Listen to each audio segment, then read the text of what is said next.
여러분 안녕하세요. 예서 목사입니다. 이 주간 주님 은혜 가운데 거하셨는지 모르겠습니다. 우리가 지난 시간에 창세기 18장에서 창세기 19장에서 그 소돔성에 살던 롯에 대해서 함께 보았습니다. 롯이라는 사람은 그 마음 한 구석에 아브라함으로부터 배운 그 믿음의 기준이 분명히 있고 아브라함의 그 손님 대접하는 마음이나 하나님을 향한 그 기준은 배운 바가 분명히 있는 사람이지만, 그러나 소돔성에서 누릴 수 있는 성공과 소돔성에서 누릴 수 있는 그 부귀 영화를 또한 포기하지 못하는 사람이었습니다. 그래서 마음속에는 그리스도인이나 그 성경이 그를 의인이라고 부르고 있지만, 그가 그 성을 나오지 못해서 그 성에서 괴로워하는 갈등하는 그리스도인의 모습이 바로 롯이었습니다.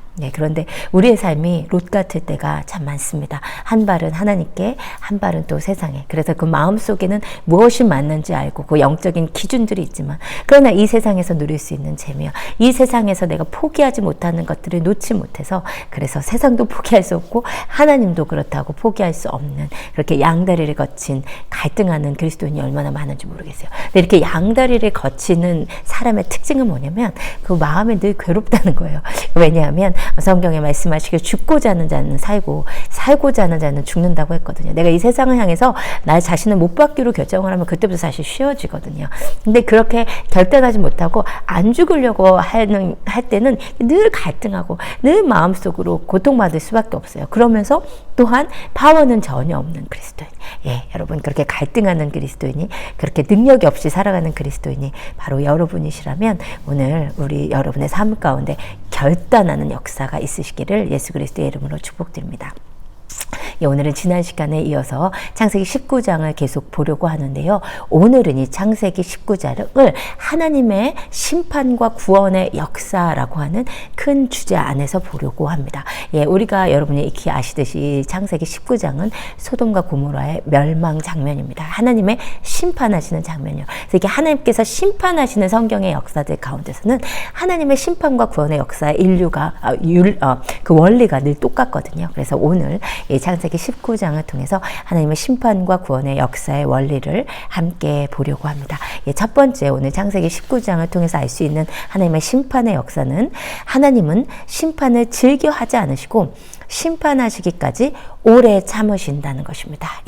여러분, 하나님은 어떤 분이시냐면 오래 참으시는 하나님이세요. 그래서 심판을 하나님이 저 놈 잘못했어 바로 이렇게 쳐버리시는 것이 아니라 오래 참으시는 하나님이시라는 거예요. 바로 그 오래 참으시는 하나님에 대한 역사가 오늘 창세기 19장에 나오는 것이죠. 우리 창세기 19장 읽기 전에 창세기 18장 20절에서 21절을 읽어보겠습니다. 여호와께서 또 이르시되 소돔과 고모라에 대한 부르짖음이 크고 그 죄악이 심히 무거우니 내가 이제 내려가서 그 모든 행한 것이 과연 내게 들린 부르짖음과 같은지 그렇지 않은지 내가 보고 알려 하노라. 아멘. 지금 하나님께서 아브라함에게 말씀하시는 거예요. 소돔성에서 들려오는 부르짖음이 너무 많다.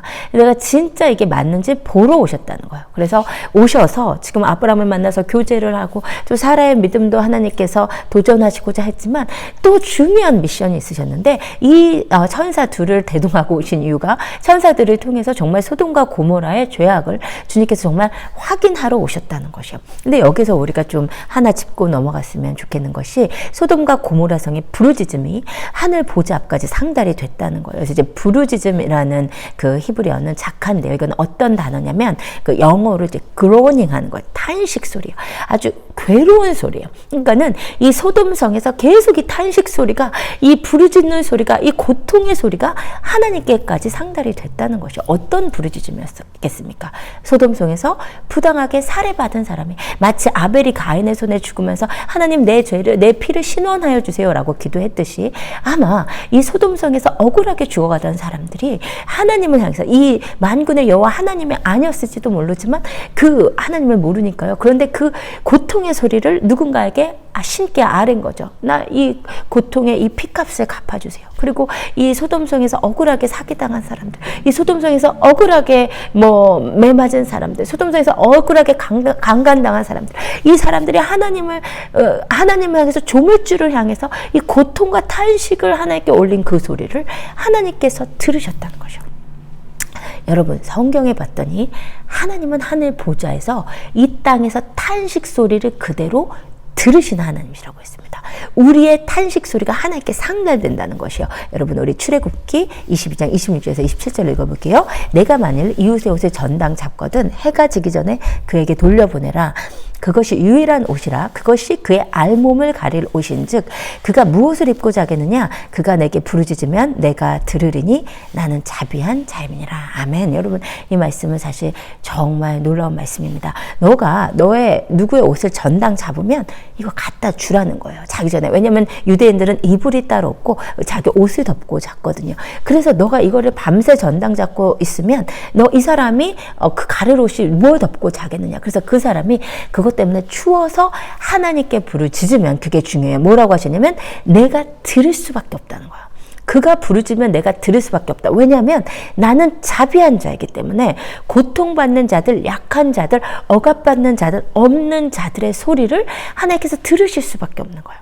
여러분 아벨이 죽으면서 하나님 내 피를 신원하여 주세요라고 기도했기 때문에 하나님께서 그 피의 호소를 안 들으실 수가 없는 것이에요. 하나님께서 성전에서 흘린 사가랴의 그 피의 부르짖음, 이 피를 주님은 감찰하시고 신원하여 주시옵소서라고 부당하게 당한 자가 하나님께 호소하면 하나님 반드시 그 부르짖음을 들으시고 그 부르짖음에 하나님께서 묵히신다는 거예요. 왜냐하면 하나님은 자비한 하나님이시기 때문이에요. 여러분 이 부분에서 여러분 기억하셔야 될 건 뭐냐면 누군가가 여러분 때문에 억울해서 하나님께 호소하면 하나님이 반드시 그것을 들으실 수밖에 없다는 거예요. 여러분 그러므로 우리가 세상을 살면서 정말 조심해야 되는 것이 누군가에게 억울함을 주지 않고 누군가에게 상처를 주지 않는 것이요. 여러분 진짜로 우리가 이것이 참 사람이라는 것이 복잡하고 서로 연약하고 이렇게 관계들이 얽혀 있기 때문에 우리가 의도치 않게 누군가를 상처 줄 수도 있어요. 분명하게 나의 연약함도 있고 상대방의 연약함도 있고 이 구조적인 문제도 있고 여러 가지 이 세상이 진짜 세상은 요지경이기 때문에 내가 의도치 않게 내가 알지 못하는 사이에 누군가를 상처 주고 누군가에게 아픔을 줄 수도 있어요. 근데 그건 말고 내가 악한 마음을 풀고 이게 정말 우리가 모르고 한 일은 정말 그것도 혼날 일이지만 적게 맞는다고 했잖아요. 문제는 뭐냐면 내가 의도적으로 악한 마음을 품고 누군가에게 아픔을 주지 않으려고 노력해야 돼요. 정말 우리가 이 세상에 살면서 가장 하지 않아야 되는 일은 뭐냐면 누군가가 나 때문에 눈물 흘리면 누군가가 나에게 나 때문에 눈물 흘리지 않도록 하는 거. 누군가가 나 때문에 상처받지 않도록 하는 거. 그래서 그 사람이 억울하고 마음이 아파서 하나님께 부르짖으면 하나님이 그 호소를 반드시 들으신다는 것입니다. 여러분 시편 12편 5절인데요. 여호와의 말씀에 가련한 자들의 눌림과 궁핍한 자들의 탄식으로 말미암아 내가 이제 일어나 그를 그가 원하는 안전한 지대에 두리라 하시도다. 아멘. 제가 얼마 전에 말씀에 있는 가운데 이 말씀이 정말 10년 가운데 왔어요. 하나님께서 제가 오랫동안 탄식하면서 기도하던 것 하나님께서 들어주시고 저 정말 안전지대로 하나님께서 인도하셨거든요. 근데 하나님께서 이 말씀을 읽는 가운데서 너가 탄식했기 때문에 너의 그 탄식으로 말미암아 내가 너를 이제 구원했다. 내가 너를 안전한 지대에 놓았다. 하나님께서 이렇게 말씀해 주시는데 얼마나 위로가 됐는지 모르겠어요. 왜? 하나님은 가련한 자들의 눌림과 궁핍한 자들의 탄식을 반드시 들으시고 그들을 구원하신다는 것입니다. 여러분 그래서 하나님은 이렇게 하늘 보좌에 계시지만 우리의 탄식 소리, 우리 아픔의 소리를 들으시기 때문에 우리는 고통스러운 일이 있을 때 하나님께 나아가서 하나님께 여쭙고 하나님께 부르짖고 하나님께 눈물 흘릴 때 하나님께서 그것을 반드시 들으시고 우리를 안전한 지대로 옮겨주실 것이며 또한 그 이면에서 나 때문에 누군가가 탄식 소리를 하나님께 올려드리지 않도록 우리가 아는 한에서는 정말로 선을 베풀고 사랑을 베풀고 예수님처럼 내가 자비하니 너도 자비하라. 내가 인애가 많으니 너도 예수님이 인애가 많으신 하나님이시기에 우리도 또한 인애가 많은 자들이 되어야 될 줄로 믿습니다.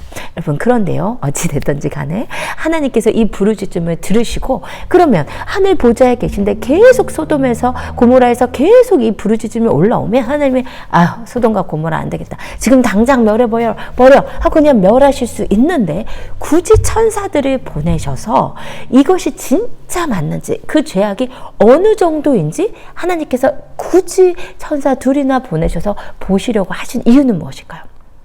하나님의 뜻은 그들을 멸망시키는데 있지 않았다는 것을 뜻하죠. 너희를 향한 내 생각은 내가 안 하니 재앙이 아니요 평안이요 장래에 소망을 주려는 생각이라고 했습니다. 하나님의 우리를 향한 뜻은 재앙이 아니요, 하나님의 우리를 향한 뜻은 구원이지 심판이 아니요. 하나님은 심판하시기를 즐겨하지 않으십니다. 심판하시기를 원하시지 않으시는 거예요. 그래서 소돔성이 진짜 그러면 공의와 하나님이시기 때문에 어쩔 수 없이 벌해야 되지만 혹시 그렇지 않으려 할까 하여 천사들이 보내시는 하나님. 우리가 이 마음에서 하나님은 심판을 즐기지 않으시고 오래 참으시는 하나님이심을 기억하시기를 바랍니다. 여러분, 우리가 이제 베드로후서에서도 말씀하셨듯이 예수님 이렇게 빨리 안 오시잖아요. 그 이유도 뭐예요?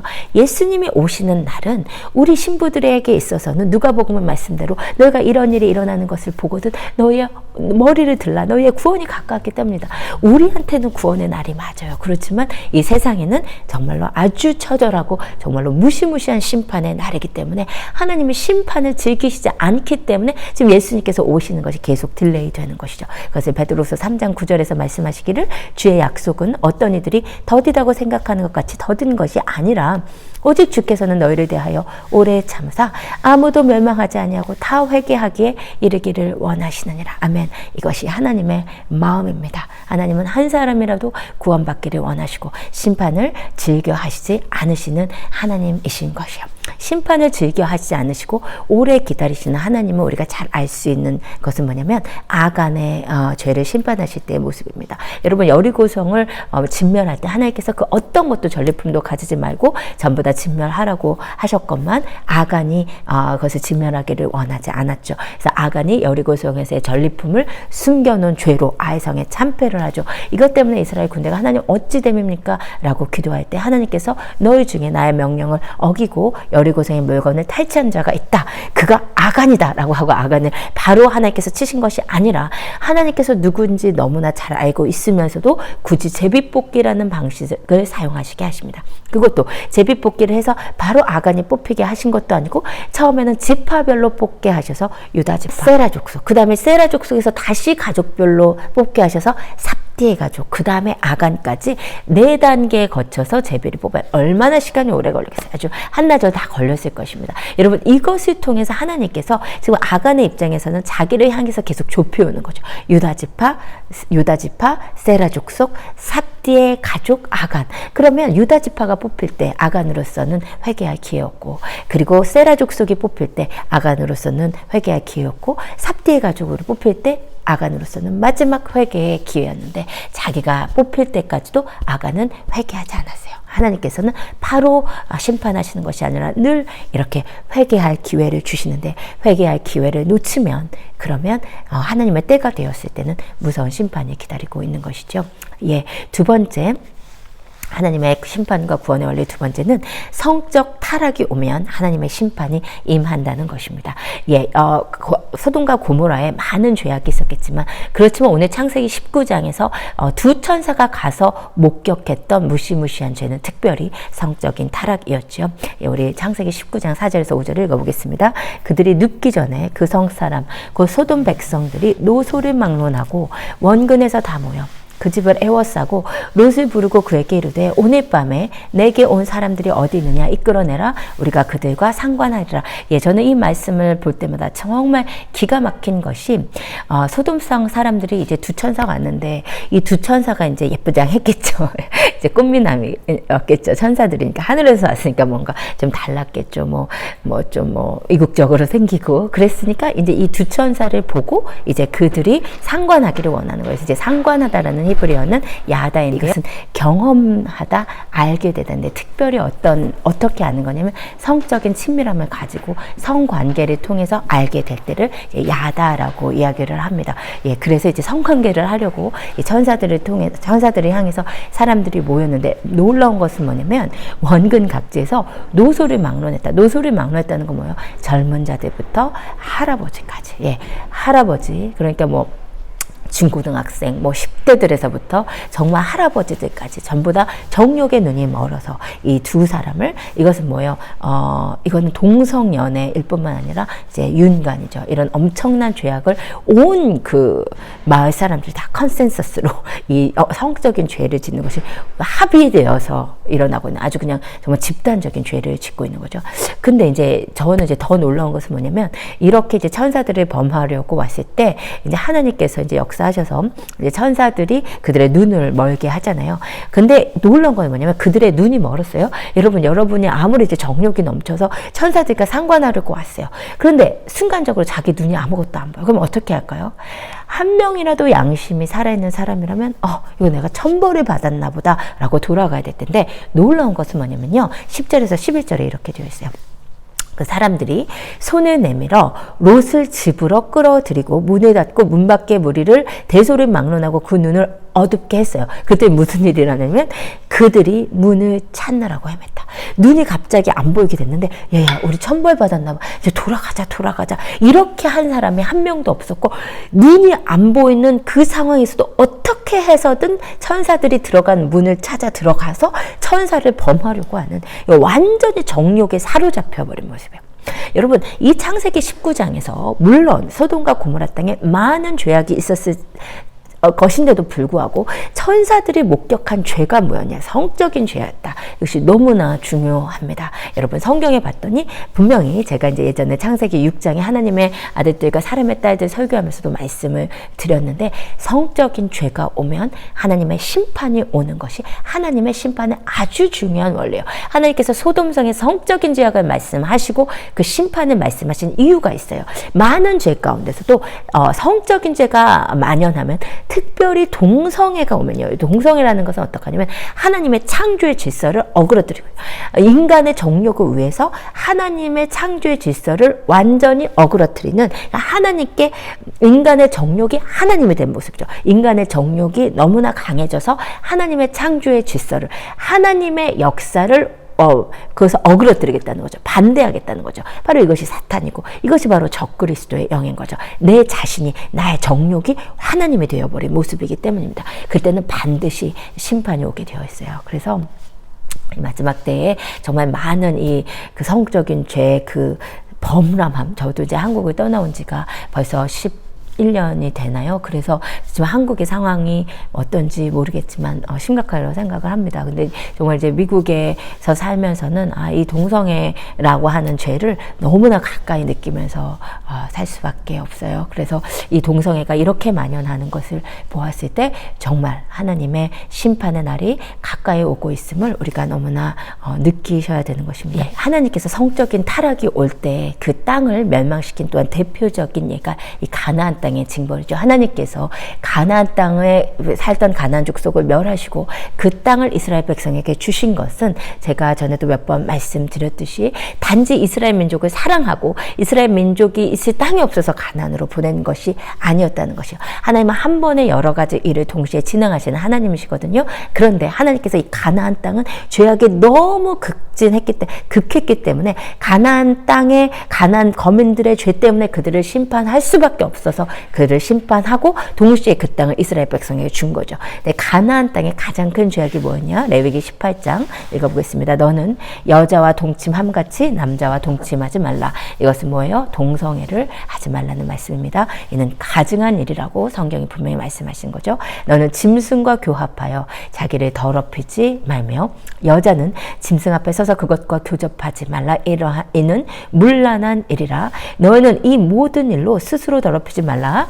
내가 너희 앞에서 쫓아내는 족속들이 이 모든 일로 말미암아 더러워졌고 그 땅도 더러워졌으므로 내가 그 악으로 말미암아 벌하고 그 땅도 스스로 주민을 토하여 내느니라. 아멘. 지금 성경이 가나안 땅에서 가나안 족속들이 진멸받는 이유가 무엇인지를 분명히 말씀하시는데, 그것은 뭐냐면 그 땅의 성적인 죄악, 그 땅의 동성애 때문에, 그 땅의 짐승과의 교합 때문에, 그 땅의 윤관 때문에, 그 땅의 집단 성행위 때문에, 그 땅에 가나안 땅에 아주 극심했던 이 집단 성관계, 그 바알 신에 대해서 제가 말씀드리면서 아마 제가 느무롯 할 때 말씀드렸던 것 같아요. 가나안 땅의 죄악은 이 바알신을 섬기던 죄악은 처음으로 집단 섹스를 바알신을 섬기는 그 종교 행위로 만든 아주 음란하기 짝이 없는 종교였습니다. 바로 그러한 음란의 죄 때문에 가나안 땅이 질문을 받은 거예요. 성경에 분명히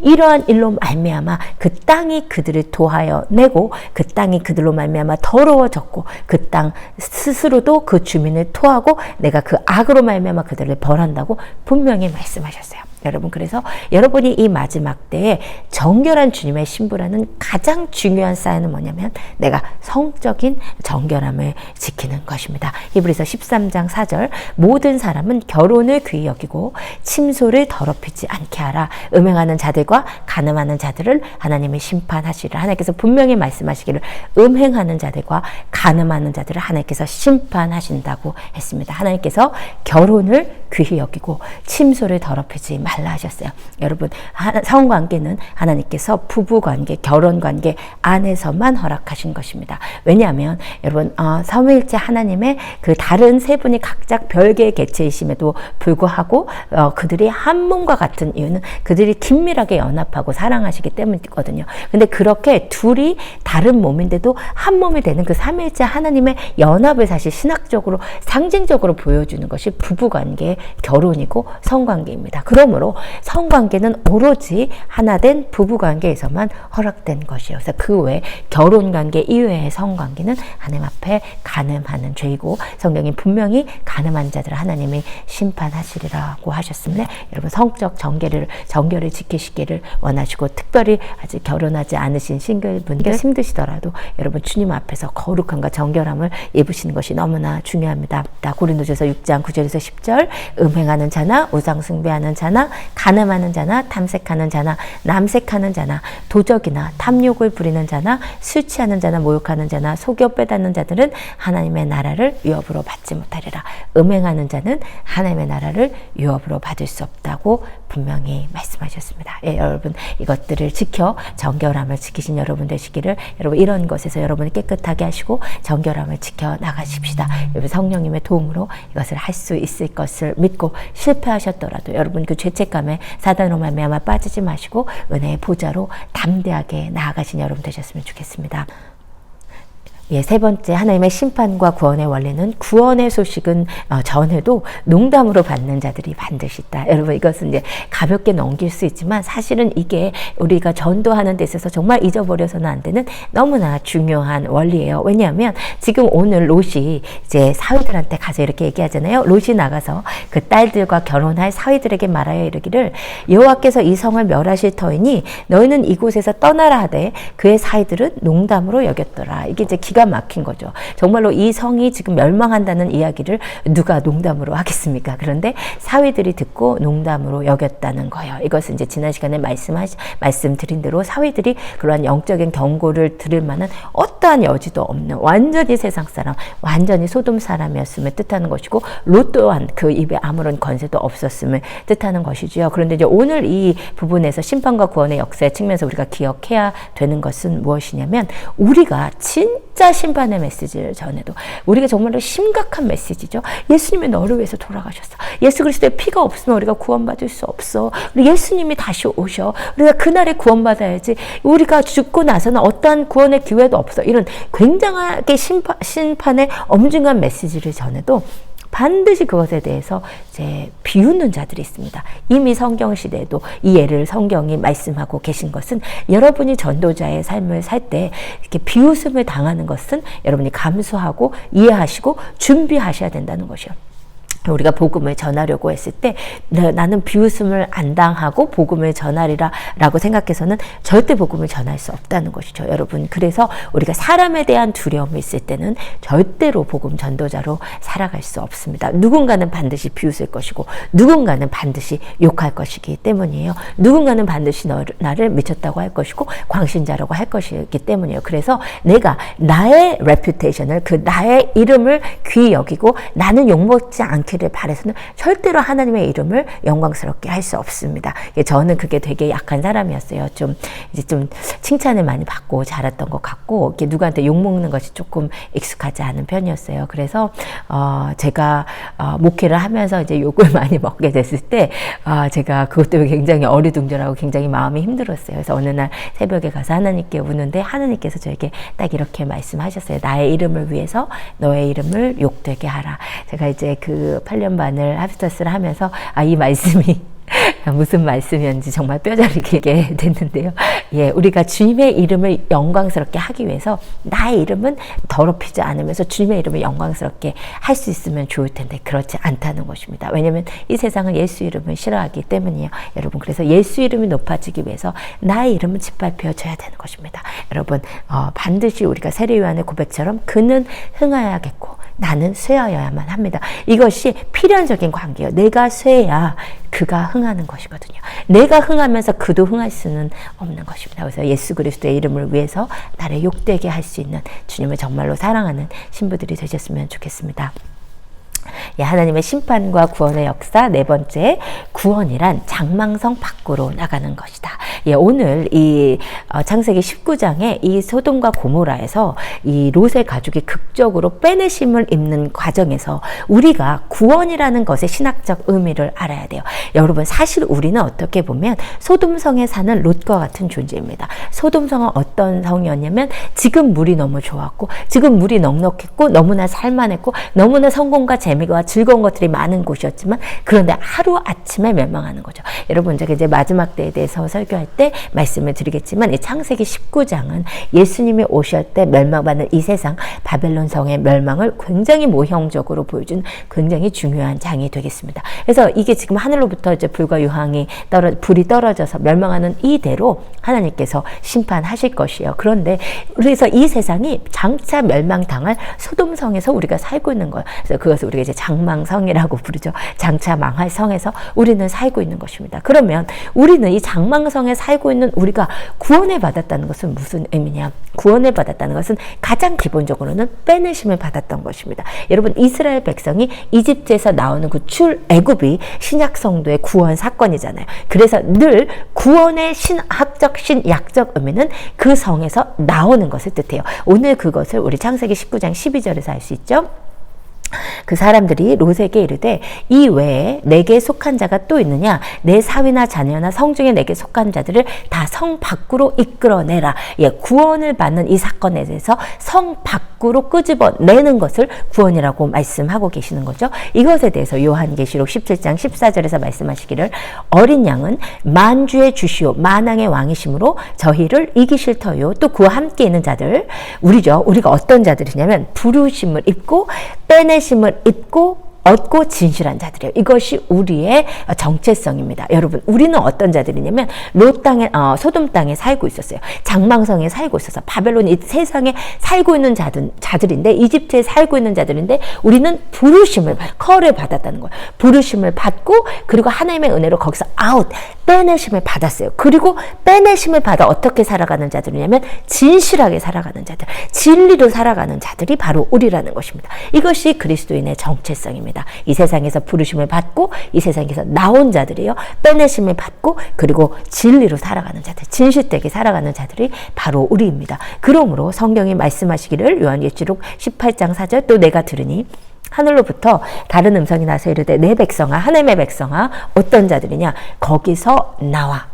하나님의 백성은 어떤 자냐면 그 성에서 나와야 돼요. 그리고 그의 죄, 그 세상의 죄에 참여하지 말고 그가 받을 재앙들을 받지 말라 하셨습니다. 그래서 그리스도인은 어떤 자냐면 이 바벨론, 이 장차망할 이 세상 성에서 나온 자들이, 우리는 빼내심을 우리는 출애굽한 자들이에요. 그들가 바로 우리라는 것입니다. 근데 이것이 이제 우리 성도의 딜레마인 거죠. 우리는 아직 이 세상에 살고 있는데 그런데 이 성에서 나온 자들, 그리고 시민권은 이 세상의 시민권이 아니라 하늘 시민권을 받은 자들, 하늘 국적을 가진 자로 우리가 바뀐 것입니다. 근데 우리의 딜레마는 뭐냐면 그럼에도 불구하고 아직 이 땅에 살고 있어야 하는 자들인 거죠. 그러면 이 딜레마의 현실 가운데 우리는 어떻게 살아가야 할 것인가? 우리는 하늘 시민인데 아직 이 땅에 발을 디디고 있는 이 그 모순된 상황 가운데서 우리는 어떻게 살아야 승리자로 살 수 있느냐? 여러분, 어떻게 살아야 되냐면요, 이 땅에서는 우리가 이미 관계없는 자로, 이 땅에서는 나온 자로, 이 땅에서는 죽은 자로 살아야 됩니다. 바로 이 말씀이 굉장히 여러분에게 좀 offensive하게 기분 나쁘게 들리실 수 있지만, 너무 극단적으로 들리실 수 있지만 이것이 성경의 말씀이에요. 로마서 6장 11절에서 말씀하시기를 이와 같이 너희도 너희 자신을 죄에 대하여는 죽은 자요 그리스도 예수 안에서 하나님에 대하여는 산자로 여기지어다. 아멘. 성경이 분명히 말씀하시잖아요. 너는 그냥 이 세상 것에 있어서는 그냥 죽은 자로 살아. 너는 죄에 대해서는 아무 상관없는 자처럼 살아가는 거예요. 바울이 고백하기를 내가 그리스도와 함께 십자가에 못 박혔나니 그런즉 이제는 내가 산 것이 아니요 내 안에 예수 그리스도께서 사신 것이라. 그러나 내가 이 육체 가운데 사는 자는 나를 위해서 돌아가신 예수 그리스도를 믿는 믿음 안에서 살아가는 자다. 완전히 다르게 살아가는 거예요. 그냥 나라는 자는 죄에 대해서 그냥 죽은 자로, 나는 예수 그리스도 십자가 못 박힐 때 함께 못 박힌 자로, 그리스도 예수의 사람들은 그 정과 욕심을 십자가에 못 박았느니라 말씀했잖아요. 그렇게 이 세상을 향해서는 내가 그냥 죽은 자로 여기라는 것입니다. 여러분, 이렇게 여기면 훨씬 쉬워지는 거죠. 여러분, 서두에서 말씀드린 대로 갈등하고 이것도 안 놓고 저것도 안 놓으려고 할 때는 계속 소돔 성문에 앉은 롯처럼 살아갈 수밖에 없는데, 여러분 그냥 죽으려고 작정하시는 거예요. 끊으려고 작정하시는 거예요. 상관없는 자처럼 살아가려고 작정하시는 거예요. 그럼 하나님께서 돕는 자를 붙이시고요. 내 안에 그리스도인으로서의 파워가 삼기고요. 나를 향해서 하나님의 땅이, 하나님의 나라가 넓어지는 영적 영향력을 허락하신다는 것입니다. 여러분, 그렇습니다. 여러분은 이 세상에 살고 있지만 이미 이 세상과 결별하고 나온 자예요. 그러므로 이 세상 사람처럼 살지 마시고 하나님을 대하여는 산 자로, 이 세상을 향하여는 죄에 대하여는 죽은 자로 여러분을 여기면서 사셨으면 좋겠습니다. 예, 그리고 다섯 번째, 하나님의 심판과 구원의 원리는 뭐냐면요, 영생을 취하는 일은 기회가 있을 때 급하게 바로 해야 한다. 여러분, 이게 무슨 말이냐면 지금 하나님께서 롯의 가족에게 특별한 은혜를 베푸셔서 이 롯의 가족을 나오게 하는데 되게 지체하잖아요. 근데 성경이 뭐라고 기록하고 있냐면 동틀 때 천사가 롯을 재촉하여 이르되 일어나 여기 있는 내 아내와 두 딸을 이끌어내라. 이 성의 죄악 중에 함께 멸망할까 하노라. 지금 굉장히 천사들이 급하게 막 재촉을 하는 장면을 볼 수가 있어요. 여러분, 근데 이 재촉하는 이 장면이 굉장히 아이러니한 것이 무엇이냐면 성경에 있어서 하나님이 서두르시는 법은 거의 없거든요. 마치 이사야서의 하나님의 성품에 대해서 천천히 흐르는 실로암 물이라고 말씀하신 것처럼 하나님의 성품은 우리보다 훨씬 느긋하고 보통 하나님의 시간은 우리보다 훨씬 늦게 가죠. 우리는 이제 하나님께서 내 병을 다 고쳐주실 것 같은데 하나님의 시간은 아직 남은 거고, 하나님께서 이제 내 방황하는 자식을 돌아오게 하실 것 같은데 하나님의 시간은 따로 있는 것이고, 보통 우리가 대부분의 사건에 있어서 우리는 급한데 하나님은 굉장히 천천히 여유로우시거든요. 그런데 성경에 하나님의 시간이 우리 시간과 달리 우리보다 훨씬 급하신 유일한 예가 있어요. 그것은 구원과 관련될 때입니다. 여러분, 우리가 오늘 이 본문에서 롯의 가족들은 되게 지체하고 있는데 지금 천사는 재촉하고 있잖아요. 지금 사람은 굉장히 느긋한데 사람은 지금 시간을 더 끄는데 천사는 시간이 없다는 거예요. 당장 해야 된다는 거죠. 이것이 너무나 중요해요. 무슨 말이냐면 구원의 역사는, 영생을 취하는 것은 지금 기회가 왔을 때 취하지 않으면 지나가 버리기 때문입니다.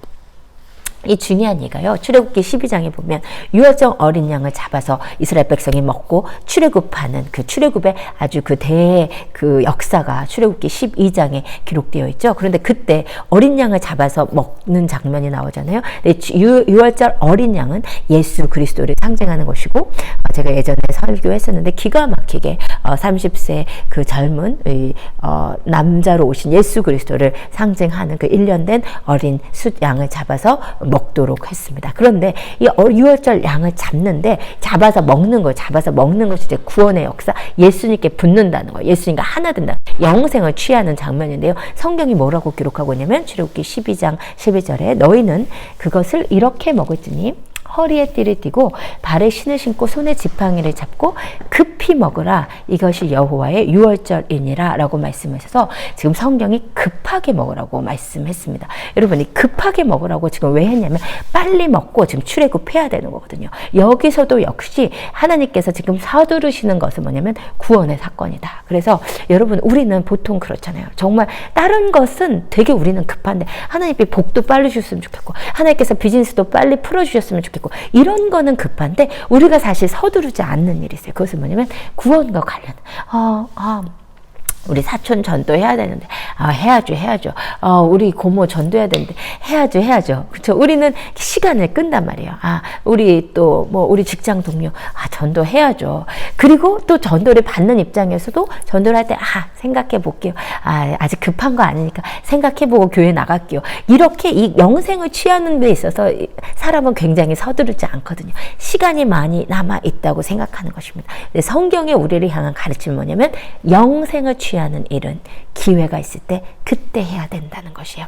여러분, 우리가 부자 나사로의 비유를 알듯이 오로지 우리가 이 땅에 있는 동안만 우리가 영생을 취할 수 있는 구원을 얻을 수 있는 기회가 있는 것이고 이 땅에서 우리가 벗어나서는 우리가 죽음 후에는 절대로 세컨 찬스가 없기 때문에 우리는 이 땅에 사는 동안 반드시 영생을 취해야 됩니다. 근데 문제는 뭐냐면 이 땅에서 살 시간이 우리에게 얼만큼 주어졌는지 아는 자가 한 명도 없다는 것이에요. 우리가 오는 것은 순서대로 가지만 가는 것은 절대로 순서대로 가지 않기 때문에 여러분, 구원은 내일을 보장하지 않습니다. 오늘이라는 시간 동안 여러분이 기회가 왔을 때 구원을 얻으셔야 돼요. 제가 알게 된 것이 제설교를 들으시는 분 가운데 아직 예수님을 모르시는데 아직 이제 예수님 구주로 영접하지 않았지만 또 관심이 있으셔서 들으시는 분이 계시더라고요. 여러분, 그분이 지금 듣고 계시다면 정말로 구원이라는 것은 내가 다 알아보고 생각하고 나서 확신이 생겼을 때 가는 것이 아니라 오늘 조금이라도 심령에 울림이 있을 때 예수님께 손을 뻗는 것입니다. 주님, 나를 구원해 주세요. 진리의 성령님, 나에게 와주세요. 주님, 나는 주님이 필요합니다. 내 안에 아직 100% 확신이 없더라도 주님의 손을 붙잡을 때 주님께서 진리로 인도하시는 것입니다. 내일은 우리의 시간이 아닌 것이에요. 저는 이 본문을 볼 때마다 늘 후회하는 것이 하나가 있어요. 대학교 때 친구였는데 아주 똑똑한 친구였었고 아주 잘 나가는 친구였었어요. 그 친구와 이제 장학재단 연수를 갔다가 장학재단 연수가 토요일, 주일 이렇게 있었어요. 근데 저는 주일날 예배를 드리러 돌아와야 됐기 때문에 먼저 시외버스를 타고 오는데 그 친구도 주일날 무슨 가족 모임이 있어서 저랑 먼저 같이 타게 된 거예요. 그래서 제가 정말 복음을 전할 기회를 하나님께서 주셨구나 하고 복음을 전했어요. 누구누구야, 나는 예수님을 만나서 이렇게 은혜를 받았고 이렇게 변해서 너도 정말 예수님 만났으면 좋겠다. 언제 우리 진짜 한번 교회를 같이 갔으면 좋겠다. 이렇게 전하는데 이 친구가 그거에 대해서 거부감을 느끼지 않았어요.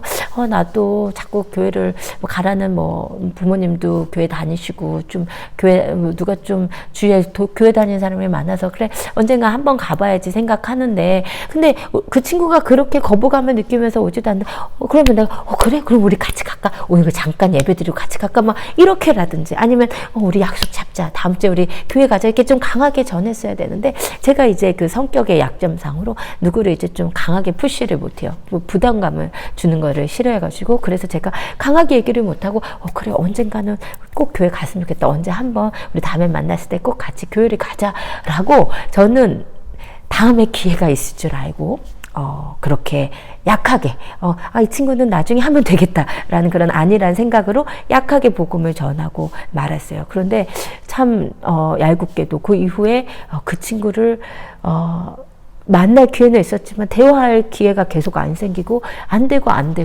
하다가 한 3, 4년을 못 봤는데 이렇게 3, 4년 후에 너무나 마음이 아프게도 갑자기 이렇게 죽음을 맞는 그런 일이 있었습니다. 제가 그때 너무 많이 한 이틀을 진짜 아무 말도 못했어요. 왜냐하면 내가 하나님이 주신 이 입으로 쓸데없는 소리는 많이 하고 다녔는데 진짜 해야 될 말은 내가 강력하게 전하지 못했구나.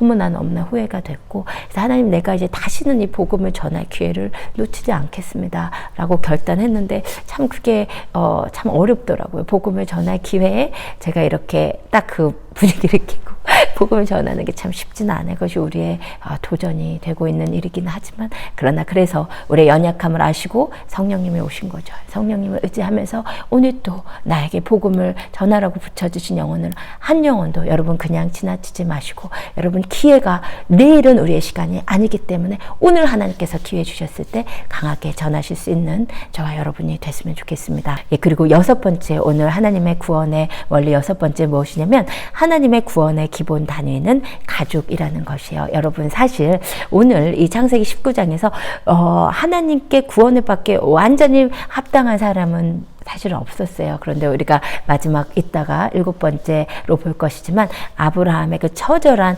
롯을 향한 중보의 기도 때문에 하나님께서 롯을 구원하시고자 하시죠. 그런데 이제 놀라운 것은 뭐냐면, 구원하실 사람은 롯인데 놀랍게도 롯만 구원하신 것이 아니라 롯의 가족 전체를 구원하시는 거죠. 놀랍게도 그냥 전체가 아니고 롯의 딸들과 아직 결혼하지 않았는데 결혼하기로 약속한 사위들까지 구원의 기회가 되는, 이게 놀라운 장면을 여러분 잘 봐야 돼요. 창세기 19장 10절에서 13절, 그 사람들이 롯에게 이르되 이 외에 내게 속한 자가 또 있느냐? 내 사위나 자녀나 성 중에 내게 속한 자들을 다 성 밖으로 이끌어내라. 여러분 지금 뭐라고 롯에게 말씀하시냐면, 너의 가족이 또 있냐는 거예요. 너의 속한 자라는 것은 이제 그 가족을 뜻하는 것입니다. 내 사위나 자녀나 또 어떤 니네 가족이 있니? 이렇게 물어보는 거예요. 사위나 가족, 자녀나 모든 너의 가족은 다 구원하겠다는 거예요. 여러분 이것을 통해서 알 수 있는 것이 뭐냐면, 롯 한 사람을 구원하시는 것이 아니라 롯의 가족, 롯에게 속한 모든 가족을 구원하고자 하신다. 이것은 뭐냐면, 하나님의 구원의 기본 단위는 한 개인이 아니라 가족이라는 것입니다. 이것을 또 어디서 알 수 있냐면, 창세기 7장 1절에 하나님께서 노아의 의로움을 보시고 그 세상을 다 홍수로 멸할 때 심판하실 때 노아를 구원하시고자 하시지만, 성경이 뭐라고 말씀하시냐면, 여호와께서 노아에게 이르시되 너와 내 온 집은 방주로 들어가라. 너와 내 온 집은, 너뿐만 아니라 너의 가족 전체가 방주로 들어가는 거죠. 노아 한 사람 때문에. 여러분 이것이 구원의 너무나 중요한 원리예요. 여러분 성경 전체 역사 가운데 하나님께서 심판과 구원하시는 모든 역사 가운데 분명한 거, 하나님의 구원의 기본 단위는 가족입니다. 하다못해서 우리가 아까 함께 나눈 출애굽기 12장에서 그 유월절 어린 양을 잡는 그 사건이 있었잖아요. 그 유월절 어린 양을 잡는 그 사건에 있어서, 구원을 상징하는 그 사건에 있어서도 유월절 어린 양을 잡는 그 단위가 어떻게 되었냐면, 너희는 이스라엘 온 회중에게 말하여 이르라. 이달 열흘에 너희 각자가 어린 양을 잡을지니 각 가족대로 그 식구를 위하여 어린 양을 취하되. 여러분 그 어린 양을 잡는 기본 단위가 가족이라는 거예요. 이것은 뭐냐면, 성경에 의하면 구원의 기본 단위는 한 사람이 아니라 가족이라는 것입니다. 그러나 물론 오늘 이 출애굽기 창세기 19장이 분명히 보여주는 것은, 그러나 하나님께서 보시는 기본 단위는 가족이지만 그것이 자동 구원은 아님을 알 수 있어요. 왜냐하면 지금 하나님의 뜻은 롯의 가족 전체를 구원하는 것이었지만, 이것을 거부한 사위들, 그리고 이 하나님의 명령을 어긴 롯의 아내는 구원받지 못하잖아요. 그러니까 하나님께서 나 한 사람을 부르셨다고 해서 나 때문에 모든 가족이 자동으로 구원받는다는 것은 아니라는 거예요. 자동 구원은 아니라는 것이에요. 그러나 하나님께서 원하시는 것은 뭐냐면, 나 한 사람을 통해서 가족 모두가 하나님께 돌아오는 것을 하나님이 원하신다는 것이에요. 이러한 구약의 구원의 역사를 또 보여주는 것이 여호수아 6장에서 여리고성을 함락할 때 라합의 가족은 살리면서 정탐꾼이 뭐라고 하냐면, 정탐한 젊은이들이 들어가서 라합과 그의 부모와 그의 형제와 그에게 속한 모든 것을 이끌어내고 또 그의 친족도 다 이끌어내어 그들을 이스라엘의 진영 밖에 뒀어요. 여러분 라합 한 사람 때문에 라합의 가족 전체를 구원하신다. 여러분 늘 그렇습니다. 하나님께서 심판하시는 모든 역사 가운데 기본 단위는 가족이었다. 이러한 구약의 심판의 그 역사를 구약은 모형이고 신약은 원리예요. 늘 구약의 모형을 정리하는 것이 신약의 원리입니다. 그것을 신약에서 사도행전 16장 31절, 여러분 너무 잘 아는 구절이죠. 뭐라고 하셨냐면, 주 예수를 믿으라 그리하면 너와 내 집이 구원을 얻으리라. 아멘. 이것이 바로 구약에 나오는 노아 사건, 그리고 소돔과 고모라 여리고 사건, 출애굽기 12장의 사건의 요약은, 원리는 무엇이냐면 주 예수를 믿으면 너와 내 집 전체가 구원을 받는다는 것입니다. 여러분 여러분, 그러나 방금 말씀드렸던 대로 이것은 자동 구원을 의미하는 것은 아니지만 하나님께서 여러분을 먼저 부르셨다면 여러분 한 사람을 통해서 전체 가족 전체를 구원하는 것이 하나님의 뜻이라는 것이요. 저는 이제 이러한 본문 가운데서 저희 어머니를 생각해서 저는 사실 어떻게 보면 그냥 모태신앙에서 기도를 안 하면 핍박받는 그런 환경에서 자랐지만 저희 어머니는 가족 가운데 홀로 예수님을 믿으셨대요. 이렇게 어린 시절에 왜 그랬는지 모르지만 주일학교가 가고 싶으셔가지고 가는데 교회를 갔다 오면 혼나니까 이렇게 문을 이렇게 예전에 이렇게 미는 여닫이 문이었는데 그 문에다가 이렇게 먼저 물을 뿌리면 그럼 이제 겨울이 차가우니까 이제 꽁꽁 얼어서 이제 얼음이 되면 이렇게 문이 열리고 닫히는 소리가 안 들리니까 교회를 가면서 이렇게 문에다가 물을 뿌리고 이렇게 가고 이제 몰래 돌아오고 그러면서 이제 남동생 둘이 먼저 전도를 하고 여동생 전도하고 언니 전도하고 또 나중에 할머니 어머니 전도하고 또 핍박하던 오빠 전도하고 그렇게 어머니 혼자 믿으셔서 다 전도하시고 또 남동생 두 분은 목회자로까지 만드시고 뿐만 아니라 그 가족을 전도하셨을 뿐만 아니라 가족 전체가 모여서 그렇게 수도 없이 제사를 하는 가정이었는데 그 여자 혼자 어린 몸으로 그 처녀의 몸으로 가서 온 가족이 제사 드리고 있는데 그냥 가족들 보는 앞에서 제사상을 엎을 정도로 그렇게 강력한 성령의 힘으로 그래서 정말 그 어머니 한 사람을 통해서 직계 가족뿐만 아니라 모든 친인척들이 다 구원을 받는 놀라운 역사를 이루셨습니다. 그래서 엄마를 통해서 가족의 50명이 넘는 그 친인척들이 다 예수님을 믿으셨다고 해요. 그래서 우리는 혹시 이 설교를 들으시는 분 가운데 나 혼자 예수님 믿으신다면 여러분 하나님께서 먼저 부른 자에게는 특별한 은혜를 주십니다.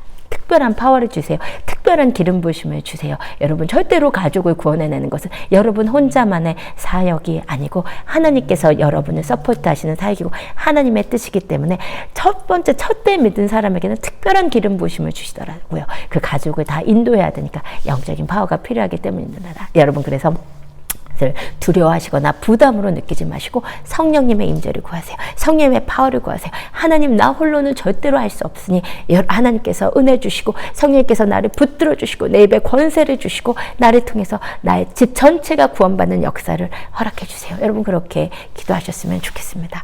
근데 이제 뭐 이렇게 얘기를 드리면 이런 얘기 드려도 마음이 힘드신 분들이 있을 수가 있어요. 왜냐하면 나는 가족 구원을 위해서 진짜 30년 기도했는데 진짜 우리 그 전에 그 13년 공백기 그 본문에서 그 중에 그런 게 있더라고요. 13년 동안 가족 구원을 위해서 기도하다가 멈췄었다. 여러분 13년 동안이나 가족의 구원을 위해서 기도를 했건만 그렇게 했건만 가족은 돌아올 생각을 안 하는데 그럼 나는 어떡하냐? 나는 이렇게 기도를 했는데 가족들이 말을 안 듣는데 어떡하냐? 여러분 그런 분들을 위해서 창세기 19장이 정말로 중요한 메시지를 주십니다. 마지막으로 하나님의 구원의 역사 원리 마지막으로는요. 의인의 중보기도는 자비를 더한 구원을 이끌어낸다는 것이에요. 여러분 이것이 정말로 귀하고 감사한 일입니다. 의인의 중보기도는 자비를 더한 구원을 이끌어낸다. 여러분 무슨 말이냐면요. 오늘 우리가 계속 본 것처럼 롯은 구원받기에 완전히 합당한 자는 아니었어요. 그런데 오늘 이 롯이 구원받기에 합당하지 않은 자였고 이 소돔성에서 버리지 못하는 것들이 너무 많았기 때문에 막 엄청 지체하고 있었던 것이에요. 근데 그 지체하는 가운데에서 지금 천사들이 어떻게 하냐면 롯이 지체함에 그 사람들이 롯의 손과 그 아내의 손과 두 딸의 손을 잡아 인도하여 성 밖에 두니 여호와께서 그에게 자비를 더하심이었더라. 아멘. 지금 빨리 나가야 되는데 빨리 멸망해야 되는데 지금 안 나가니까 지금 어떻게까지 하냐면 천사들이 재촉하다 못해 뭐를 하냐면 롯의 손과 그 두 아내의 손과 두 딸의 손을 잡아요. 여러분 두 천사가 4명을 잡아요. 그럼 어떻게 했다는 거예요? 한 천사가 한 손에 롯과 롯의 아내 또 한 천사가 한 손에 첫째 딸과 둘째 딸 잡고 갔다는 거예요.